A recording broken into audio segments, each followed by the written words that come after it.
ज्ञानञ्जनशलाकया ज्ञानञ्जनशलाकया चक्षुरुन्मिलितं येन तस्मै श्रीचैतन्यमनोभीष्टं स्थापितं येन भूतले स्वयं रूप कदा मह्यं ददाति स्वपदान्तिकम् वन्देऽहं श्रीगुरो श्रीयुतापदकमलं श्रीगुरून् वैष्णवांश्च श्रीरूपं साग्रजातं सहगण रघुनाथान्वितं तं सजीवम् साद्वैतं सावधूतं परिजनसहितं कृष्णचैतन्यदेवं श्रीराधा कृष्णपादान् सहगण ललिता श्रीविशाखान्वितांश्च हे कृष्ण करुणा सिंधु दीनबंधु जगतपते गोपेश गोपिका कांत राधा कांत नमस्तुते तप्त कांचन गौरांगे श्री राधे वृंदावनेश्वरी वृषभानुसुते देवी प्रणमामि हरिप्रिये वाञ्छाकल्पतरुभ्यश्च कृपा सिन्धुभ्य एव च पतितानां पावनेभ्यो वैष्णवेभ्यो नमो नमः। जय श्री कृष्ण चैतन्य प्रभु नित्यानंद श्री अद्वैत गदाधर शिवासादि गौर भक्तवृंद हरे कृष्णा कृष्णा कृष्णा हरे हरे हरे राम राम राम हरे हरे। नमो विष्णुपादाय कृष्णपृष्ठाय भूतले श्रीमते भक्तिवेदांत स्वामिनिति नामिने नमस्ते सरस्वती देवे गौरवाणी प्रचारिणे निर्विशेष शून्यवादी पाश्चात्य देशधारिणे। हरे कृष्णा। तो आप सब भक्तों का स्वागत है। आज की जो श्रीमद् भागवतम कथा हमने 5 दिन के लिए रखी है, आज उसका तीसरा दिन है।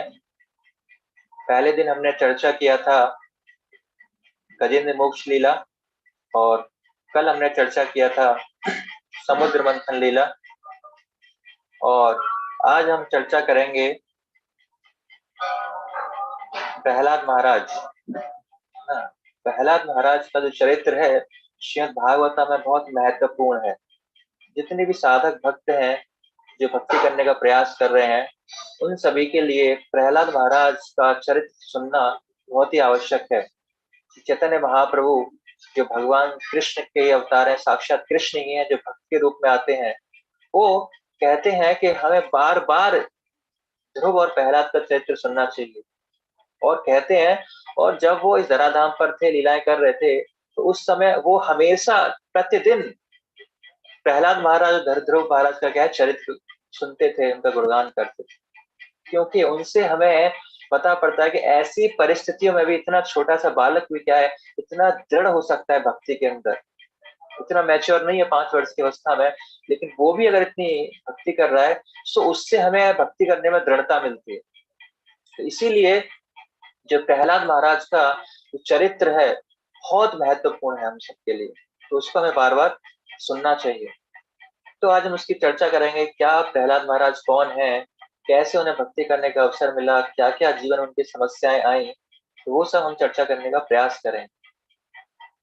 तो जब सुखदेव गोस्वामी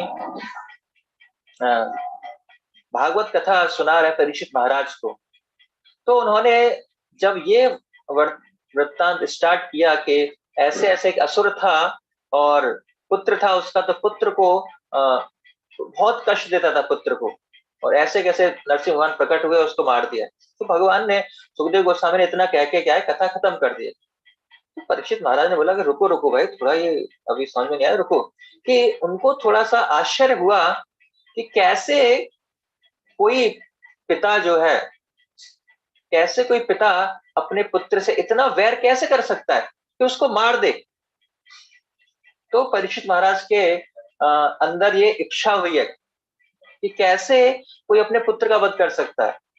और दूसरा परीक्षित महाराज के मन में प्रश्न आया कि नरसिंह भगवान प्रकट हुए तो वो इतना ऐसे क्यों करते हैं, किसी को मारते हैं, दैत्यों का वध करते हैं और जो देवताओं की रक्षा करते हैं।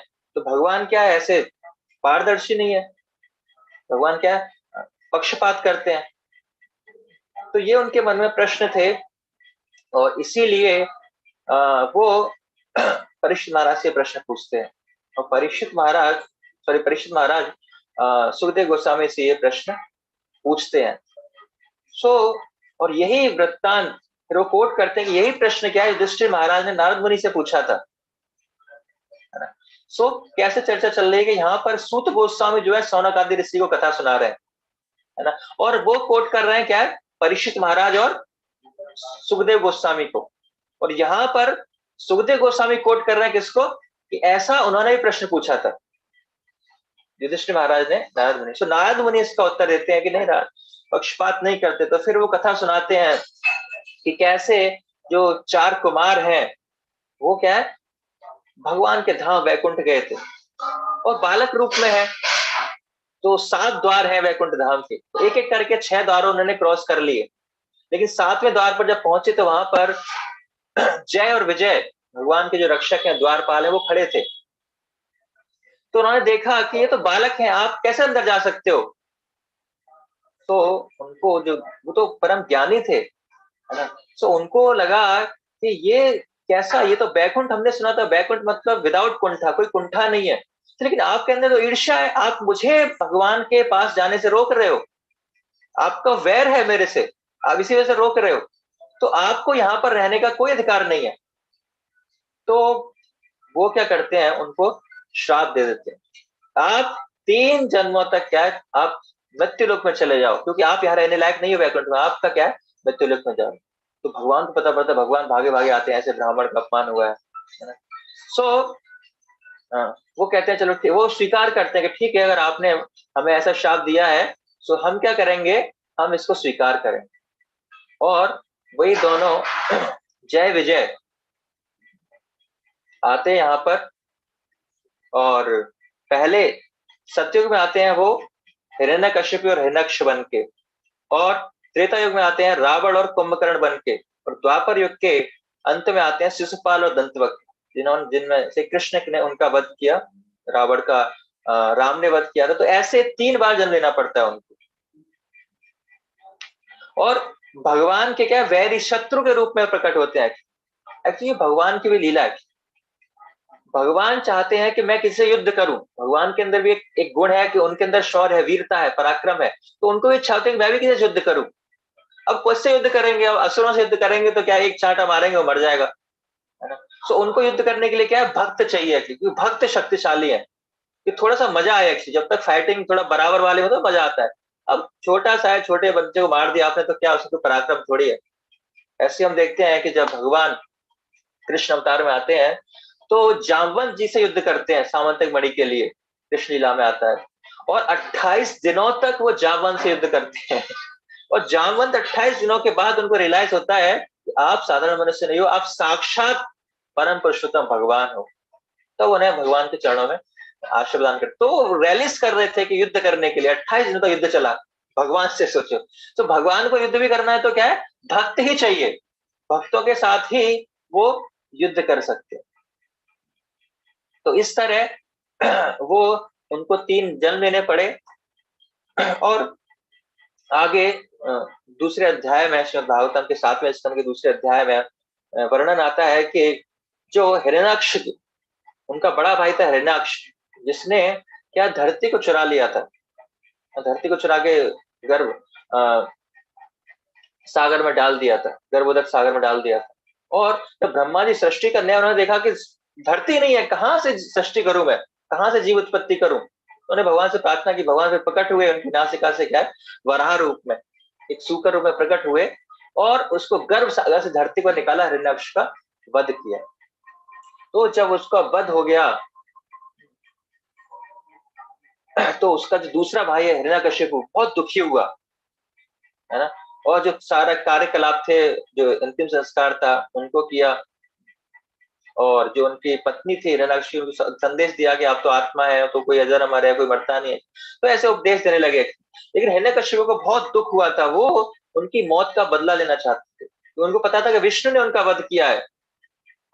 क्रोध में आकर उन्होंने भगवान पर आरोप लगा दिया कि आपने ही क्या है वध किया है, पक्षपात करते हैं आप, आपने भाई को मारने के लिए क्या है भगवान द्वारा वराह रूप का धारण करने को क्या है हंसी भी उड़ाई कि क्या ये क्या वराह रूप सुकर का रूप सुअर का रूप लेके आए, और सारे राक्षसों को क्या उत्तेजित करने लगे वो, है ना, कि आप क्या है ये अनुष्ठान हो ये सबको क्या विघ्न डालने लगे। और फिर अपने भाई का अग्निदाह करने के बाद भतीजों से शास्त्रों से उदाहरण देकर जीवन की सच्चाई के विषय में बातें करने लगे, उनको बताने लगे कि जीवन ऐसे ही है, कोई मर सकता है, कोई दिक्कत भी आती है।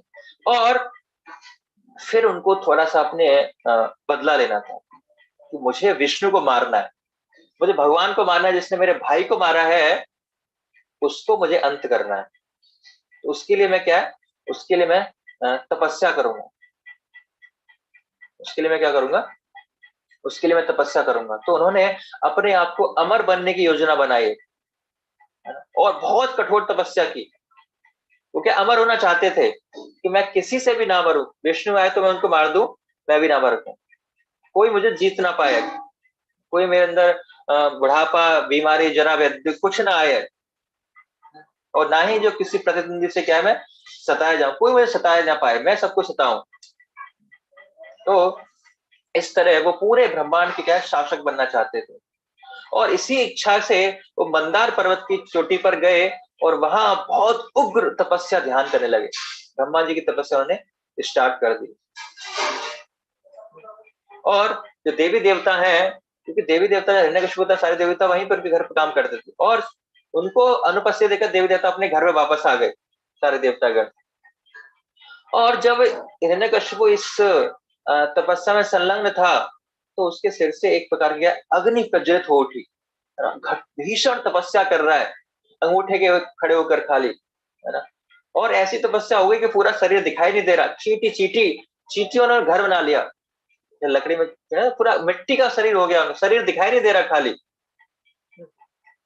और उनके सर से क्या है एक विशेष प्रकार की अग्नि प्रज्वलित होने लगी, जिससे क्या पूरा ब्रह्मांड से पशु पक्षी सारे देवी देवता क्या है उगने घोट चुके, अनकंफर्टेबल हो रहा है। और जो सारे देवी देवता है ब्रह्मा जी के पास गए, भाई ये आपका शिष्य है, ये आपकी तपस्या करे, संभालो उसको, पूरा ब्रह्मांड मरने वाला है। ध्रुव लोग तो हिरण्यकशिपु ब्रह्मा जी हिरण्यकशिपु से भेंट करने के लिए गए, तो वो देखते वहां जाके कितनी तपस्या कर रहा है कि पूरा शरीर दिखाई नहीं दे रहा, मिट्टी का ढेर है लेकिन आवाज आ रही है। तो फिर ब्रह्मा जी थोड़ा सा अपने कमंडल से जल डालते हैं कि वो पूरा उसका शरीर क्या है सही हो जाता है, फिर आता है। तो ब्रह्मा जी पूछते हैं भाई क्या चाहिए तुम्हें, क्यों तपस्या कर रहे हो। तो वो ब्रह्मा जी से पूछता है कि मुझे अमरता का वरदान चाहिए, मैं अमर होना चाहता हूँ। तो ब्रह्मा जी ने बोला भाई मैं भी अमर नहीं हूँ, मेरे पास ये फैसिलिटी नहीं है, मैं तुम्हें कैसे दे सकता हूँ, अमर तो मैं भी नहीं हूँ, तो मैं तुम्हें कैसे, जिसके पास जो चीज है ही नहीं वो दूसरों को कैसे दे सकता है, मेरे पास नहीं भाई कुछ और मांगो। तो उसने कहा ठीक है, अंगुली ऐसे कान ऐसे सीधे नहीं पकड़ना है, तो ऐसे हम हाथ घुमा के ऐसे ऐसे करके पकड़ लेता हूँ, क्या दिक्कत है। उसने वर मांगे क्या कि मैं किसी जीव के द्वारा ना मरूं, जो आपके बनाए गए 84 लाख योनियां हैं उनके द्वारा मेरा वध ना हो, किसी ढके या खुले स्थान में मैं ना मारा जाए, और जब मैं मरूं ना दिन हो ना रात में मैं मरूं, ना मैं किसी शस्त्र से ना अस्त्र से, न जमीन में ना आसमान में, ना किसी मनुष्य से, ना किसी पशु देवता से, ना अन्य किसी जीवित प्राणी से। तो इस तरह करके ऑलमोस्ट हिरण्यकशिपु ने इतनी सारी कंडीशन रख दी कि उसके अलावा उसे लगा कि अब तो ऐसा कोई चीज है ही नहीं एक्चुअली, अब दिन रात के अलावा क्या होगा, और जो 84 लाख योनियां हैं उनके अलावा कौन सा ऐसा योनि होगी जिससे वो मारा जा सके। तो ऑलमोस्ट वो क्या है अमर हो गया, उसे लगा कि मैं अमर हो गया। ब्रह्मा जी बोला तथास्तु। और जब उनको ये सारी शक्तियां मिली हिरण्यकशिपु को, तो बहुत बलशाली हो गया, अब तो कोई डर ही नहीं है, कोई मारने वाला है ही नहीं उसको, कोई सताने वाला, गर्मी जाड़ा सुख दुख कुछ नहीं है। उसने क्या है आधिपत्य स्टार्ट कर दिया, सारे ब्राह्मणों को यज्ञ इत्यादि जितने भी विष्णु की प्रसन्नता के लिए कार्य थे, भगवान की प्रसन्नता के लिए सारे बंद करा दिए, और सारे देवी देवताओं को अपने यहाँ नौकर बना के रख लिया, है ना। जैसे ही उसे गर्मी लगती थी तो सूर्य को ऐसे देखता था, थोड़ा सा डाउन करो, है ना, डाउन हो जाते थे। अगर थोड़ा सा ठंडक चाहिए तो चंद्रमा को थोड़ा सा अपना वॉल्यूम बढ़ाओ, है ना। तो ऐसे जो देवी देवता है प्रैक्टिकली उनके यहाँ झाड़ू लगाते थे, नौकर बना के रखा था उनको, इतना ज्यादा शक्तिशाली हो गया था। तो देवता सब परेशान थे, ऋषि थे, तो सबने भगवान से प्रार्थना की, भगवान ये ऐसा क्या होगा? तो भगवान विष्णु ने देवताओं को बताया कि अभी थोड़ी देर रुको और आगे जाके आके इसका क्या सॉल्यूशन निकलेगा। तो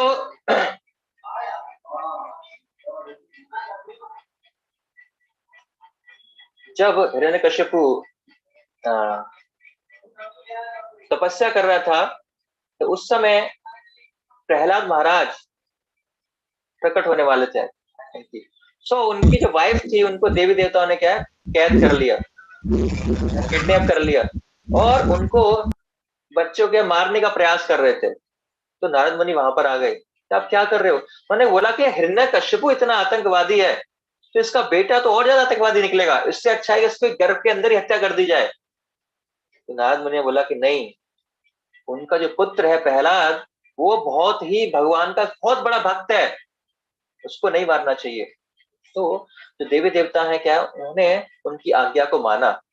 तो हम देखते हैं कि नारद मुनि की इतना, एक्चुअली देवी देवताओं और असुरों में यही फर्क है, असुर किसी के नहीं सुनते, लेकिन देवी देवता क्या फॉलो करते हैं अथॉरिटी। तो नारद मुनि जैसे ही बोला कि भगवान के भक्त प्रकट होने वाले हैं इनके गर्भ से, तो उन्होंने क्या किया, उन माता के क्या है परिक्रमा की, उनको रेस्पेक्ट दिया, और फिर वहां से सब लोग चले गए, और फिर नारद मुनि ने उनको अपने आश्रम में रखा है।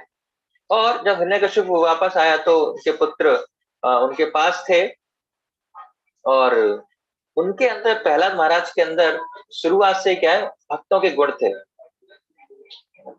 और प्रहलाद महाराज को हिरण्यकश्यप ने गुरुकुल भेज दिया। जैसे हम देखते हैं 5 वर्ष की अवस्था से बच्चों को क्या गुरुकुल भेजा जाता है। तो प्रहलाद महाराज को गुरुकुल भेज दिया, शुक्राचार्य के गुरुकुल में। उनके 2 पुत्र थे, संड और अमर, जो प्रहलाद महाराज को क्या है पढ़ाने का भार सौंपा गया। और प्रहलाद महाराज के साथ बहुत और लोग भी थे जो पढ़ते थे। तो प्रहलाद महाराज को राजनीति, अर्थशास्त्र तथा अन्य सांसारिक विषयों की शिक्षा देने का प्रयास करते थे, लेकिन जो प्रहलाद महाराज था उन सब चीजों में कोई इंटरेस्ट नहीं लेते थे। इंटरेस्ट नहीं आता जो प्रहलाद महाराज का। उल्टे वे क्या है, जो भक्ति थी उनके अंदर, शुद्ध भक्ति, वो ही बने रहे। प्रहलाद महाराज को कभी भी अपने मित्रों या शत्रुओं में क्या है भेदभाव करना अच्छा नहीं लगता। इतना वो भक्त का गुण होता है, वो कभी भेदभाव नहीं करता, सबके प्रति उनका क्या है व्यवहार समान रहता है, क्योंकि उनकी जो प्रवृत्ति वो क्या है आध्यात्मिक थी। तो इसी कारण से सबके प्रति उनका क्या है समान भाव रहता था। जो भी उनके पास है सबसे एक दृष्टि से देखते थे, पंडिता समदर्शिना। सो प्रहलाद महाराज जैसे गुरुकुल से कभी कभी घर आते हैं बच्चे, तो प्रहलाद महाराज भी एक बार पढ़ के गुरुकुल से घर पर आए, और प्रहलाद महाराज को बहुत प्रेम करते थे, उनका पिता जैसे पिता का अफेक्शन होता है या पितृ से। तो हिरण्यकश्यप ने पुत्र से पूछा, अपने गोद में बिठाया और उनसे पूछा कि बताओ बेटा क्या पढ़ा आप सबसे अच्छा वहां पे। जैसे छोटे बच्चे स्कूल जाते हैं, तो जब वो घर पे आते हैं तो पेरेंट्स पूछते हैं कि क्या पढ़ा आज आपने घर वहां पे स्कूल में।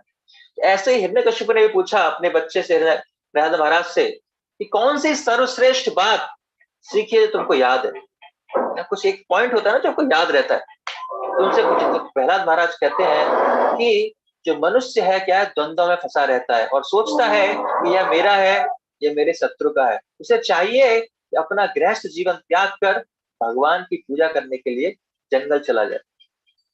और हिरण्यकश्यप ने जब सुना वो दंग रह गए, ये शिक्षा कहाँ से मिली तुम्हें, ये कहाँ बनाया। तो जब हिरण्यकश्यप ने अपने इस पुत्र की क्या इस प्रकार भक्ति की बातें सुनी, भक्ति में बातें सुनी, तो निश्चय किया कि कोई हो ना हो पाठशाला में किसी मित्र ने उस छोटे बच्चों को क्या है दूषित कर दिया है। है ना, किसी का ऐसे व्यक्ति का संग कर रहा है वहां पर, कोई चोरी छुपे वहां पर कोई व्यक्ति आ रहा है जो इसको ऐसी शिक्षा दे रहा है। तो इसीलिए संडर उमर को बुलाया और बोला कि वे बालक का ध्यान रखें, कोई चोरी छुपे आ रहा है, इसको क्या है कुछ गलत सिद्धांत बता रहा है। जो हमारा आसुरिक सिद्धांत है, जो शिक्षा देनी चाहिए, वो ऐसे नहीं मिल रही है, इसको दूसरा सिद्धांत मिल रहा है, कोई चोरी छुपा रहा है, इसका प्लीज ध्यान रखो। कौन चोरी छुपे आ रहा है उसका, कहीं ये भक्त न बन जाए। जब अध्यापक ने प्रहलाद महाराज से पूछा कि हम जो बताते हैं कि आप हमेशा उल्टा, हमने तो कभी सिखाया नहीं तुम्हें, ये कहां से सीख रहे हो एक्चुअली। सो अध्यापकों को भी शिक्षा देने लगा वह कि क्या है, स्वामित्व की प्रवृत्ति क्या है, मिथ्या है, अतः वह भगवान विष्णु का अनंत भक्ति का प्रयास कर रहा है। तो इस उत्तर से अध्यापक क्या है, बहुत अप्रसन्न हो गए, क्रोधित हो गए, और उस बालक को क्या डराया धमकाया, क्या तुम्हें मार देंगे, ये होगा वो होगा कि उन्होंने अपनी सामर्थ्य से भर उसे शिक्षा दी, और तब उसे फिर उन्होंने शिक्षा देना प्रयास किया, और पूरा नजर रखते थे कि बाहर से कोई आ तो नहीं रहा, कहाँ जाता है क्या करता है, पूरा उस पर नजर रखने लगे। और फिर से उसको पिता के समक्ष दोबारा लाया गया। तो फिर से हिरण्यकशिपु ने फिर से स्नेह पूर्वक बच्चे को गोद में लिया कि चलो बचपन है, बच्चे से गलती हो जाती है, कोई बात नहीं है, कि अब तो सही हो गया होगा, हो जाती है गलती बच्चे में, तो इसकी गलती नहीं है, कोई गलती से सिखा गया होगा, चोरी करके चोरी छिपे आता होगा। तो फिर से उन्होंने पूछा कि अपने अध्यापकों से आपने फिर से ऐसी कौन सी सर्वश्रेष्ठ बात सीखी है। तो सदैव की भांति प्रहलाद महाराज तो हमेशा भगवान की भक्ति में लीन रहते थे। तो प्रहलाद महाराज कहते हैं, भक्ति की 9 विधियों का वर्णन करते हैं। श्रवणम कीर्तनम विष्णु, स्मरणम पाद सेवनम, अर्चनम वंदनम दास्यम, साख्यम आत्म निवेदनम। तो इन 9 भक्ति के अंगों का वर्णन करते हैं कि भगवान की भक्ति इन 9 अंगों से करनी चाहिए, और खूब ग्लोरीफाई किया भक्ति को। इस पर जो असुर राज हिरण्यकशिपु है, उनको बहुत क्रोध आएगा, और संड और अमर को, दोनों अध्यापकों का जो गलत प्रशिक्षण दिया है, उनके लिए उनको बहुत प्रताड़ित करने लगेगी। क्या आपने मेरे बेटे को दुष्ट बना दिया है? बिल्कुल, ये क्या कर दिया आपने। तो वो डर गए संड और अमर। एक्चुअली संड और अमर बोले, राजा को बताया कि हमने कुछ नहीं किया, ये तो प्रहलाद की स्वतः ही रुचि है भक्त बनने के कारण, वो पहले से ही भक्त है, तो पहले से उसकी भक्ति है, तो हमारे उपदेशों पर ध्यान ही नहीं देता, हमें तो सुनता ही नहीं है वो। तो जब उन्होंने अपने आप को निर्दोष सिद्ध कर दिया, तो हिरण्यकशिपु ने प्रहलाद से पूछा कि तुमने ये विष्णु भक्ति कहां से सीखी, इन्होंने तो नहीं सिखाई, है ना। तो प्रहलाद मान देते हैं कि जो लोग गृहस्थ जीवन में बंधे हैं, वे न तो व्यक्तिगत रूप से, न ही सामूहिक रूप से कृष्ण भावना का विकास कर पाते हैं, बल्कि इसी संसार में क्या बार बार जन्म लेते हैं, मरते हैं। तो ऐसे उनको क्या शिक्षा देने लगे हिरण्यकशिपु को, इस तरह। और फिर हिरण्यकशिपु फिर से सिखाया, तो फिर हिरण्यकशिपु ने वापस भेज दिया कि चलो ठीक है, फिर से ट्राई करो करने का एक्चुअली। लेकिन अब की बार है, तो प्रहलाद महाराज ने क्या किया कि वो खुद तो कृष्ण भावनान्वित हो ही गए थे, और इस बार उन्होंने क्या किया कि जो भी लंच टाइम होता था, तो अपने जो दो दूसरे भाई बंधु हैं, तो दूसरे स्टूडेंट्स हैं, कलीग्स हैं, उनको प्रवचन करने लगे। तो उनको जब लंच होता था या खेलने का समय होता था, तो उनको बुला लेते थे और आपस में क्या है बिठा लेते, और उनको क्या है शिक्षाएं देते हैं एक्चुअली, क्या है कौमारम आचरे, कि हमारे 5 वर्ष की अवस्था से क्या है, भक्ति करनी चाहिए, यही असली चीज है। आप अगर बाहर चीजें सेंस ग्रेटिफिकेशन में बर्बाद करोगे, तो क्या उसका हमें कोई लाभ नहीं होने वाला, उसका हमें कोई लाभ नहीं होगा एक्चुअली। तो मनुष्य को जो भौतिक भोग में अधिक रुचि नहीं दिखानी चाहिए, बल्कि उसे क्या करना चाहिए कि जैसे भक्ति में समय निकालना चाहिए। भौतिक लाभ जो एंजॉयमेंट है, वो तो अपने आप आएगा, जैसे दुख आ रहे हैं ऐसे सुख भी आएगा। अगर कोई सोचता है कि पहले मैं भौतिक सुविधाओं को भोग लूं और बुढ़ापे में कृष्ण भक्ति करूंगा, तो ये गलत है। तो ऐसा जो विचार है वो क्या है, व्यर्थ है, क्योंकि कोई वृद्धावस्था में भक्ति नहीं कर सकता। इसीलिए जीवन के प्रारंभ से ही, कौमारम अवस्था से, 5 वर्ष की अवस्था से उपदेश दे रहे हैं प्रहलाद महाराज अपने सहपाठी बालकों को कि 5 वर्ष की अवस्था से भक्ति करनी चाहिए, और वो कर भी रहे। उन्होंने अपना उदाहरण सेट किया 5 वर्ष की अवस्था से कैसे भक्ति कर सकते हैं। तो बताते हैं कि इस मानव समाज में इस शिक्षा की क्या कितनी आवश्यकता है, तो कृपा करके आप इसको स्वीकार करो। तो ऐसे सारे सहपाठियों के बीच मिलकर वो क्या है भजन कीर्तन करते थे, भगवान की चर्चा करते थे। सो उनके चरण कमलों में क्या है विनम्र निवेदन करते हैं कि आप भी करो। तो धीरे धीरे जो सहपाठी थे क्या है, एक भक्त बना, दो भक्त बने, तीन भक्त बने, चार भक्त बने, इस तरह बहुत सारे जो असुरों के बेचे थे वो भी पुत्र थे, जो दूसरे असुरों के पुत्र थे वो भी प्रहलाद महाराज ने क्या है उनको भक्त बना दिया। तो यहाँ से हम शिक्षा ले सकते हैं कि कैसे प्रहलाद महाराज ने ऐसी परिस्थितियों में, सोचो बिल्कुल दुश्मन के घर में, दुश्मन के वहां पे आगे जहाँ कोई भक्त नहीं है, सब लोग पूछते हैं, कई बार भक्त लोग आते हैं कि जी हम वहां पर जा रहे हैं, आपको कोई भक्त एसोसिएशन नहीं, डिवोटी एसोसिएशन नहीं है, किसका संग करें? भक्त बनाओ, प्रचार करो, फिर उनका संग करो।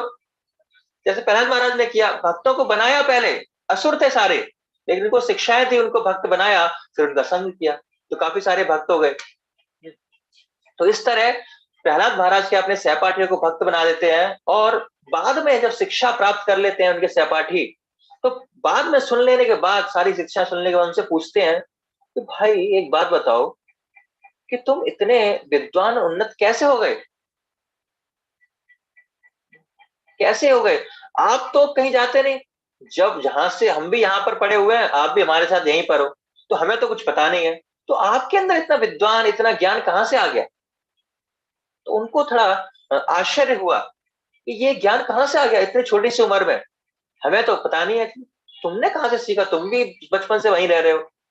तो प्रहलाद महाराज बताते हैं, इस संशय को दूर करने के लिए बताते हैं कि जब हिरण्यकशिपु अपना राज्य छोड़कर कठिन तपस्या करने के लिए क्या पर्वत चले गए थे, है ना, तो सारे असुर दैत्य क्या तितर बितर हो गए थे, और उस समय जो हिरण्यकशिपु की पत्नी है कयादु, वो गर्भवती थी, और उस समय जैसे मैंने बताया कि वो नारद मुनि के क्या है आश्रय में रह रहे थे, जो पत्नी थी,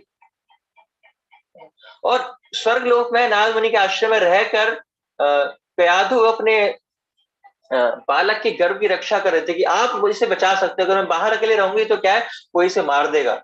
इसी वजह से नारद मुनि की शरण में जाते हैं, और नारद मुनि उन्हें आश्वस्त करते हैं कि मैं आप यहाँ पर रखिए, कोई दिक्कत नहीं होगी, और डेली उनको नित्य प्रतिदिन जो कयादु थी उनको उपदेश देते हैं, डेली शिव भागवतम की कथा बताते हैं, भक्तों की शिक्षाएं, भक्त कैसे, भक्ति की क्या महत्वता है, उपदेश देना शुरू कर दिया प्रतिदिन कयादु को। अब कयादु तो जो असुर की पत्नी थी उनको तो ज्यादा इंटरेस्ट था नहीं, है ना, तो और उनको क्या नींद आ जाती थी, सोते सुनते सुनते नींद आ जाती थी, लेकिन जो प्रहलाद महाराज है अभी छोटे बच्चे के रूप में गर्भ में ही है ना, गर्भ के अंदर ही है, और गर्भ के अंदर इन उपदेशों को बहुत ही ध्यान पूर्वक सुन रहे हैं, है ना, बहुत ही क्या उनको ध्यान पूर्वक श्रवण कर रहे हैं। तो वो भी जीव है एक्चुअली, है ना, क्योंकि आत्मा शरीर से अलग है, आत्मा के अंदर हमेशा उतनी पोटेंसी है। सो वो सारे उपदेशों को उन्होंने सुना, जो भी प्रामाणिक गुरु के उपदेशों के माध्यम से भगवान की सेवा में लगा रहता है वो तुरंत क्या है मुक्त हो जाता है। तो ऐसे उपदेशों को नारद मुनि के माध्यम से कयादु के गर्भ में रहकर प्रहलाद महाराज ने सुना है। बहुत सारे उपदेश थे, उनमें हम ज्यादा डिटेल में डिस्कस नहीं कर रहे हैं। तो इस तरह जो प्रहलाद महाराज हैं अपने सहपाठी को बताते हैं कि इस तरह मुझे क्या है ज्ञान मिला। अब वो जब संड और अमर को पता पड़ा कि भाई ये तो दूषित हो ही गया है, और इसने क्या किया है, जितने भी सहपाठी और बच्चे दूसरे असुरों के बच्चे आते हैं उनको भी बिगाड़ दिया, है ना। कभी कभी पेरेंट्स आते हैं इस्कॉन मंदिर में और कहते हैं कि आपने हमारे बच्चे को बिगाड़ दिया है, ना तो ये टीवी देखता है, ना शराब पीता है, ना बीड़ी पीता है, कोई टीवी तक नहीं देखता, इतना बिगड़ गया ये। तो ऐसा ही संडमर कह रहे हैं कि इसने सारे बच्चों को क्या है बिगाड़ दिया है, कोई गलत काम है नहीं, सारे लोग भक्ति कर रहे हैं, भगवान का नाम ले रहे हैं,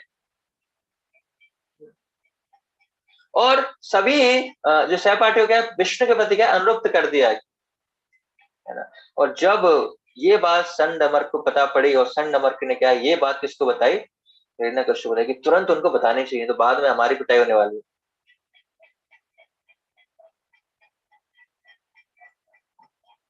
तो ये जब हिरण्यकश्यप ने बात सुनी, तो हिरण्यकश्यप ने बोला कि ले जाओ इसको और मारो। तो हिरण्यकश्यप ने आदेश दिया कि इसको मृत्युदंड दिया जाए। तो उसको बहुत तरह से प्रयास किया गया हिरण्यकश्यप को, प्रहलाद महाराज को मारने के लिए। कभी उनको पर्वत से गिराया गया, लेकिन वो तो भगवान प्रहलाद महाराज हमेशा भगवान के स्मरण में हमेशा लीन रहते थे। उन्हें कोई चिंता नहीं है मुझे कहाँ से गिराया जा रहा है, क्या हो रहा है मेरे साथ, कोई चिंता नहीं। भगवान सुरक्षा प्रदान कर रहे हैं। सांपों के बीच डोला गया तो भी सांपों ने नहीं काटा उन्हें। हाथी से कुचलने का प्रयास किया गया तो भी बच गए। और जैसे अभी होली हमने मनाई थी, उस दिन हमने कथा की थी कि कैसे उनकी सिस्टर को, होलिका को वरदान था कि अग्नि उनका कुछ नहीं बिगाड़ सकती। तो होलिका ने उसको अपनी गोद में बैठ गई और अग्नि में प्रवेश कर लिया। लेकिन क्या हुआ, प्रहलाद महाराज को कुछ नहीं हुआ, जबकि जो उसकी बहन थी जिसको वर था कि अग्नि उसका कुछ नहीं बिगाड़ पाएगी, उसकी मृत्यु हो गई। तो इस तरह हिरण्यकश्यपु ने बहुत सारा प्रयास किया लेकिन वो उसको नहीं मार पाए। तो जब हिरण्यकश्यपु को क्या है, बहुत क्रोध आया और खुद तलवार निकाली और उनसे पूछते हैं कि कहां से तुम्हारे अंदर इतनी शक्ति आ रही है कि कोई आपका कुछ नहीं बिगाड़ पा रहा। तो प्रहलाद महाराज कहते हैं कि जो शक्ति आपके अंदर जहां से आ रही है, मेरा भी पावर हाउस वहीं से आ रही है, ट्रांसफॉर्मर एक ही है जो सबको शक्ति दे रहा है। जो शक्ति आपको वहां से आ रही है वो शक्ति मुझे भी वहीं से आ रही है। तो और ज्यादा क्रोध आ गया है, भगवान से शक्ति आ रही है। उसको कहते हैं कहाँ है भगवान, कहाँ है भगवान, बुलाओ अपने भगवान को, आज देखते हो उन्हीं को। तो प्रहलाद महाराज कहते हैं भगवान तो सर्वत्र है, भगवान तो हर जगह है। तो हिरण्यकश्यप बोलता है कि क्या इस खंबे में भगवान है? तो बोलता है कि हाँ, इस खंबे में भगवान है। तो जब भगवान ये लीला सुन रहे थे तो उनको डर था कि पता नहीं प्रहलाद महाराज कहाँ बताया गया भगवान है, तो भगवान को तुरंत वहां शिफ्ट होना है, वहां से प्रकट होना है। तो नरसिंह भगवान तैयार थे कि पता नहीं प्रहलाद महाराज किधर इशारा करेगा कि वहां भगवान है और भाई मुझे वहीं से प्रकट होना है। तो प्रहलाद महाराज ने कहा इस खंबे में भगवान है। तो भगवान जैसे ही, अच्छा इस खंबे में भगवान है, तो हिरण्यकश्यप ने क्या किया, तुरंत अपनी तलवार से क्या बहुत जोर से प्रहार किया और खंबा गिर गया। और जैसे प्रहार किया बहुत तेज गूंज हुई, बहुत उच्च स्वर में ध्वनि हुई जो तीनों लोकों तक गई, स्वर्ग तक गई, ब्रह्मलोक तक गई वो ध्वनि। इतनी तेज तीव्र ध्वनि थी वो। और जब वो खंबा फटा तो किसी को कुछ दिखाई नहीं दे रहा। चारों तरफ जब किसी दीवार को तोड़ते तो क्या धूल हो जाती है, तो किसी को कुछ दिखाई नहीं दे रहा। खंबे कहते सो जैसे उन्होंने देखा कि फिर थोड़ा धूल शांत हुई तो क्या है, बहुत आवाज आ रही है और एक नरसिंह भगवान में क्या है, भगवान कृष्ण अवतार लेते हैं, नरसिंह भगवान की नरसिंह भगवान प्रकट हो गए। ऐसा विचित्र रूप आज तक किसी ने देखा न सुना, किसी ने कल्पना भी नहीं की थी कि भगवान इस रूप में आएंगे। नरसिंह है ना, आधा जो बॉडी है उनकी क्या है, सिंह की है, और आधी बॉडी क्या है, नर की है। इसी वजह से उनको बोलता गया नरसिंह अवतार। तो एक बार कोई प्रश्न आता है कि भगवान ने अब नर और पशु का कॉम्बिनेशन ही तो रखना था, तो सिंह कोई क्यों चुना, शेर का ही सर क्यों चुना, और भी बहुत सारे पशु हैं उनको भी ले सकते थे, तो सिंह कोई क्यों चुना? क्योंकि इस वजह से चुना क्योंकि भगवान को इतना क्रोध आ रहा था कि जो भगवान के भक्त को इतना कष्ट दे रहा था यह असुर। सो अपने क्रोध को प्रदर्शित करने के लिए उन्होंने क्या किया, सिंह रूप में अवतार लिया। क्योंकि सिंह को जब दहाड़ता है ना, उसकी दहाड़ जो थी सो बहुत खतरनाक होती है, बहुत डरावनी होती है, वो क्रोध प्रकट करता है अपना। तो अपने क्रोध को प्रकट करने के लिए सबसे जो सूटेबल शरीर क्या था, शेर का था। इसी वजह से नरसिंह भगवान ने वो शेर के शरीर को लिया। और नरसिंह भगवान इस अद्वितीय अद्भुत रूप में प्रकट होते हैं, तो हिरण्यकश्यप को भी साक्षात तो मृत्यु रूप में दिखाई देते हैं। और फिर युद्ध स्टार्ट होता है, सारे सैनिक आ जाते हैं, नरसिंह भगवान एक तीर में सबको धराशायी कर देते हैं। और फिर जो हिरण्यकश्यप था नरसिंह भगवान से क्या लड़ने के लिए तैयार हो गया, और फिर उनकी लड़ाई होती है। भगवान तो लीला कर रहे हैं, तो कुछ देर लीला करते हैं क्योंकि उनको थोड़ा इंटरेस्ट था, भक्त से लड़ाई करनी थी थोड़ा सा, तो लीला करते हैं। और संधि काल के समय थोड़ा सा जब संध्या काल हो जाता है, क्योंकि उसको वरदान था कि ना दिन में मरूं ना रात में मरूं, है ना? तो संध्या काल के समय उसको पकड़ के खींचते हैं, और जो चौखट होती है, घर की जो चौखट होती है, वहां पर जाते हैं और उसको गोद में पकड़कर अपनी गोद में रख लेते हैं, घुटनों पे उसको रख लेते हैं, और घुटनों में रख के जो अपने बड़े बड़े नाखून हैं उससे उसका क्या है, चीर देते हैं। ऑपरेशन सक्सेसफुल, पेशेंट डेड, है ना? तो उसका ऑपरेशन कर देते हैं और उसको याद दिलाते हैं कि हे सुरराज, आपने ब्रह्मा जी से वर मांगा था ना, ना आप अभी जमीन में हो, ना हवा में हो, न घर के अंदर हो, न घर के बाहर हो, न मैं नर हूं न पशु हूं, 84 लाख योनियों में हूं ही नहीं, न दिन है न रात है, न आपको अस्त्र से मारा गया है न शस्त्र से, नाखूनों से मारा गया है। और नाखून क्या है, न जीव, न निर्जीव है न सजीव है।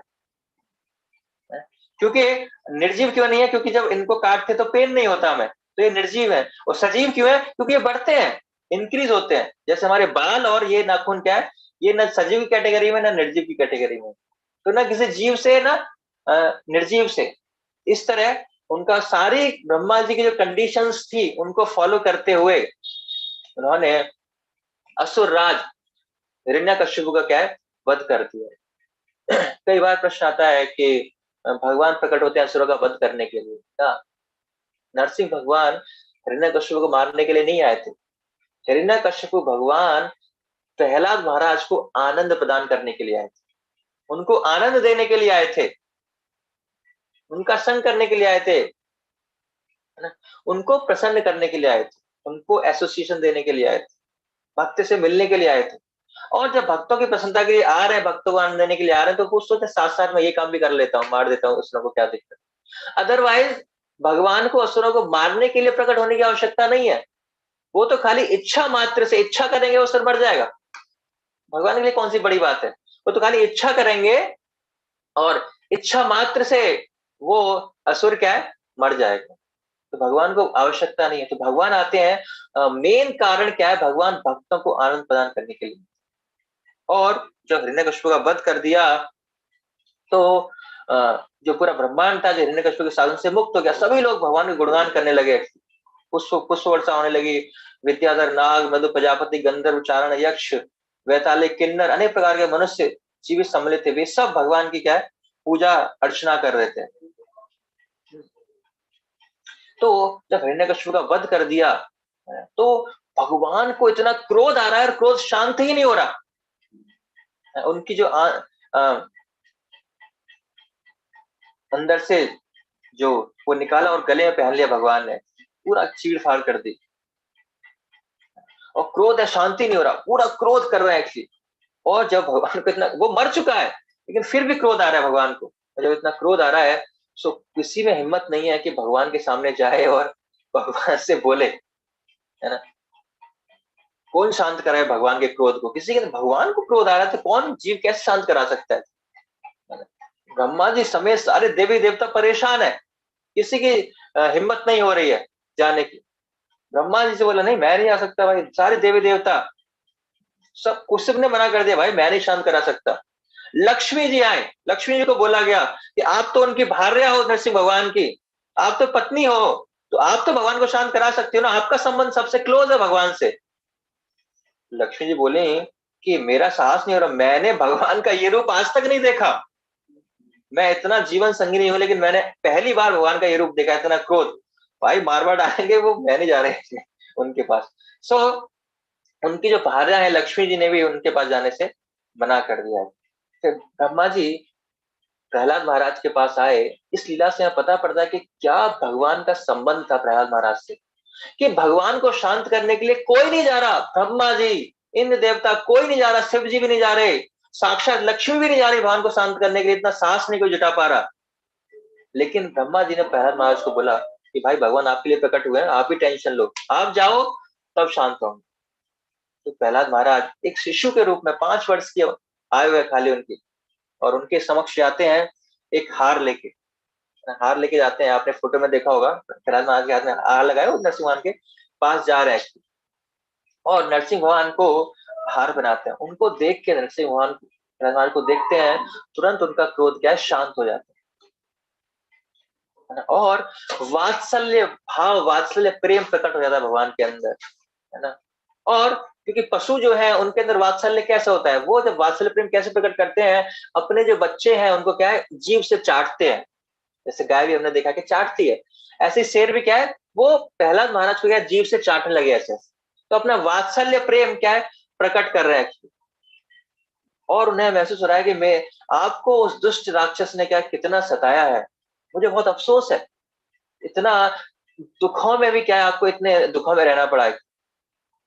और जैसे उन्होंने स्पर्श किया, हाथ रखा प्रहलाद महाराज के सर पर, तुरंत उन्हें क्या है, ब्रह्म ज्ञान, उनके दिव्य ज्ञान हृदय प्रकाशित था। भगवान की कृपा से सारा ज्ञान प्रकट हो गया और पूरा भक्ति से क्या है, आप्लावित हो गए प्रहलाद महाराज।